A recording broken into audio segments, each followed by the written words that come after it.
truck wasn't stopping. My legs started to shake. I'm like, oh shit. Everything started flashing in front of my eyes right now. I started thinking about my kids, my future.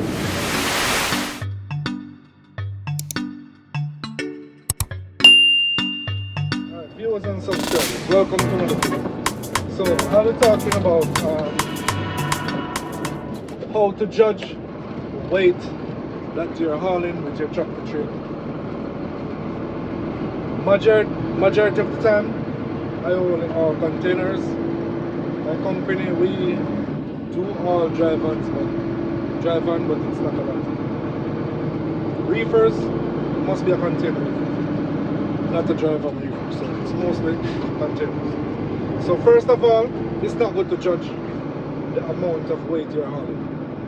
It's good to know specifically the amount of weight. It helps you to be safe on the road. It helps you in cornering, because in your subconscious mind you're gonna know that, hey, I'm hauling a heavy load. I need to take time around corners. I need to maintain my following distance. Right? So my seatbelt is not on because I'm still in the port and I'm driving extremely slow. So let me put it on, just in case the people in the comment section start, you know how people is already. So let me put it on. Alright, so it's not good to judge the amount, it's good to know. As I said before, it helps you in cornering. So, or stop at the weight station, pay a few dollars to know. You know, contact your dispatcher just in case you're not sure of the weight, or you do not have the weight on your tablet, on your app, wherever you use, whatever you use. It's always good to know, right? For me, I'm gonna tell you guys exactly how I can judge weight that I am hauling, right? And I hope it works for you. It works for me. I always know, and I always bang on. I always know because of the experience, right? Because experience gave knowledge. That's about it. So right now I'm waiting on my ticket. I'm gonna be with you guys shortly. So in a second.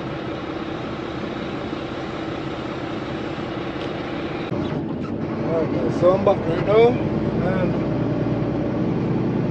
so how I do my judgment. So I'm gonna start from light loads to extremely heavy loads. So say for example I'm hauling 9,000 pounds. Acceleration is really easy. Going over hills, easy. And cornering is easy. But even though the loads may be light, like 9,000 pounds, you have to bear in mind the center of gravity can be high. So it can be a floor load. Floor load are like boxes.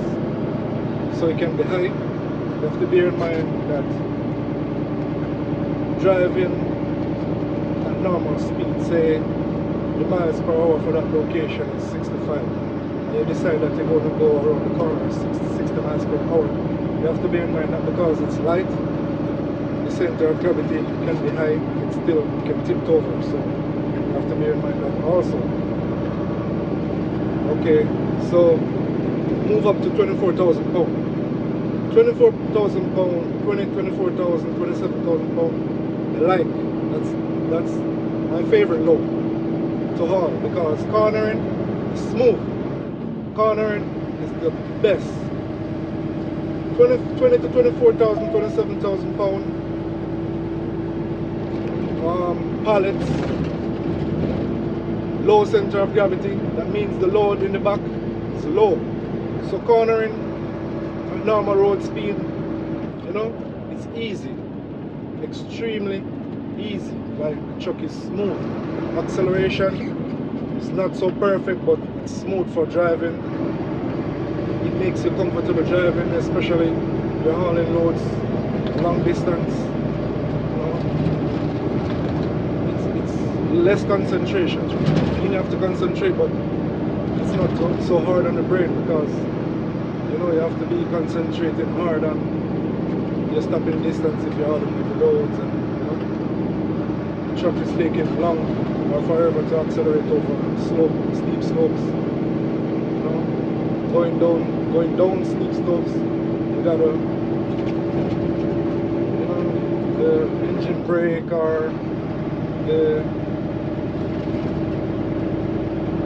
whatever means you use to stop your truck, you know, whatever technique you use to slow down your truck going downhill, it's pretty easy with 20 to 27,000 pounds. I hope you guys understand exactly what I'm saying. I'm trying to explain my experience to you guys so you can have a good understanding of what I'm saying. So we're going up to 35 to 45,000 pounds. 35 to 45,000 pounds. That is where pulling off, moving from a complete stop to accelerating is where you feel a more tension on your acceleration pedal. You can feel it in your steering, you can feel the drag, you can feel it on your kingpin slides. You can sometimes, depends on your fifth wheel and the kingpin, if there's any play, depends on the resistance the play, you can feel the slam. It's not gonna be that bad. Yeah, you can feel the engine struggling. That's one thing. Cornering, maybe slightly more difficult. Be in any of the 6 left lanes, then keep left to I-78 especially west. if it's top heavy, you're gonna feel it. So you gotta bear that in mind. It's always good to know, good to check your loads. If it's pallets or if it's floor load. I personally,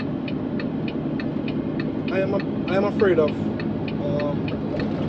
floor loads that are heavy. Keep left to I-78 west. Floor loads that are heavy can be dangerous. It's not that I'm afraid of it, but I don't like to haul it, go to like extremely far locations. It's not the best thing for me to do. I don't like it, you know. And that amount of weight can be dangerous. You gotta be extra careful on the road. Extra careful on the road. So not rearing somebody or tip over. Going around corners. Yeah. It's much harder to judge your speed, stopping distance. So we're gonna go up to 49,000 pounds to 55,000 pounds. That's where I'm gonna stop for this conversation, for this topic, and that's where I'm gonna stop. 49,000 pounds to 55,000 pounds. This is where you're gonna feel that drag on your kingpin, and your engine is gonna be begging for some more horsepower to move. This is where we gotta be careful going down a steep slope to use your engine brake, you know, your technique in slowing down 5 miles or 10 miles below the road speed. You gotta bear in mind, or use your experience and judgment to judge how fast you're supposed to go. 49,000 pounds to 55,000 pounds on the right is where it's really dangerous. Toward Trenton. That is where you gotta be patient. So if you're traveling on a stretch, it says 65 miles per hour. You don't have to go 65 miles per hour. Remember, road speed normally say, hey, you can keep extreme right. More than 15 miles per hour, you gotta put on your flasher, your hazard, to make sure you warn people that, hey, I'm driving slow. And going down steep slopes, if you have to go more than 50 miles below road speed, do that, extreme right, for your flasher. Always gotta remember that. It's always, they say slow is smooth and smooth is fast. So don't be in a rush. Yeah, I had this experience once where I was hauling 55,000 pounds going to this place called Altoona, New Jersey. And when I was working with that, my first company I usually work with, it's here heavy load. 49,000 pounds, 50, 52, 55,000 pounds, going 4.5 hours drive one way, 4 hours drive one way, a lot of downhill, a lot of uphill. I remember when I was driving a sleeper Volvo. I think that engine was a D13 engine. Trust me, that truck, I don't know what, if it was extremely slow. Like, slow. I don't know if the truck had some mechanical issues, but it was driving extremely slow with heavy loads. Even on level surfaces. And I remember when I was going down this hill, what happened to me was I was pressing the brake, wasn't getting anything. I turned on the retarders, nothing. So Volvo have this engine retarder, right? I think engine brake, engine retarder. Somebody please comment in the comment section to correct me. So we have level 1, 2, 3, and then we have A and B. Right? So I was at the highest level, not the highest level. I was at 1, 2, 3. I was in the third level, right? And I had to put it in B. That's the highest one. So the B come in with the transmission, start to gearing down. Downshift, the transmission start to downshift to help the braking. So the braking, the stopping power increase. However, at that moment, the truck was still going down the hill. The hill was like this. It was more than like 13% downgrade going down. The truck wasn't stopping. My legs started to shake. I'm like, oh shit. Everything started flashing in front of my eyes right now. I started thinking about my kids, my future. Like, wow, shit. I had to. I was a young truck driver at the time. What I had to do, I remember I was watching this video and this guy said, hey, don't be afraid to press the brake. Take the exit Slow on the down right the truck. to I-95 said, south okay, toward Treble. I'm gonna sink the brake. At that moment, the truck couldn't pick up a skid because and the wheels couldn't lock up because the hill was so steep and the load was so heavy. It was almost impossible for the truck wheels to lock up. And I had to sink the brake. That's how the truck slowed down. And by the time the truck slowed down, the downgrade was almost over. I'm like, oh shit, that was my scariest experience. Scariest experience hauling heavy loads. So I hope you guys learned something from this video and this explanation, and I hope it could help even experienced drivers, young drivers, you know how to judge weight and speed and you know, do better judgment based on my experience. I-95. But first and foremost, it's always good to know the load, the weight that you're hauling. Always good to know. You're supposed to know that it's paramount. You're supposed to know. You know, but people do crazy stuff, people take risks. For me personally, I don't have to look. Right to I-95. Right now, I know personally, I'm hauling about 16,000 to 20,000 pounds. Yeah, sure, because the truck is moving smooth, it's going around corners smooth, and I don't think it's the center of gravity is high. I think it's low because I don't feel no weight, and the truck is tilted whenever I'm going around the corner. Yeah, so guys, thanks for watching. Please like, share, subscribe. If you have any critics, any feedback, any queries, please feel free to comment in the comment section.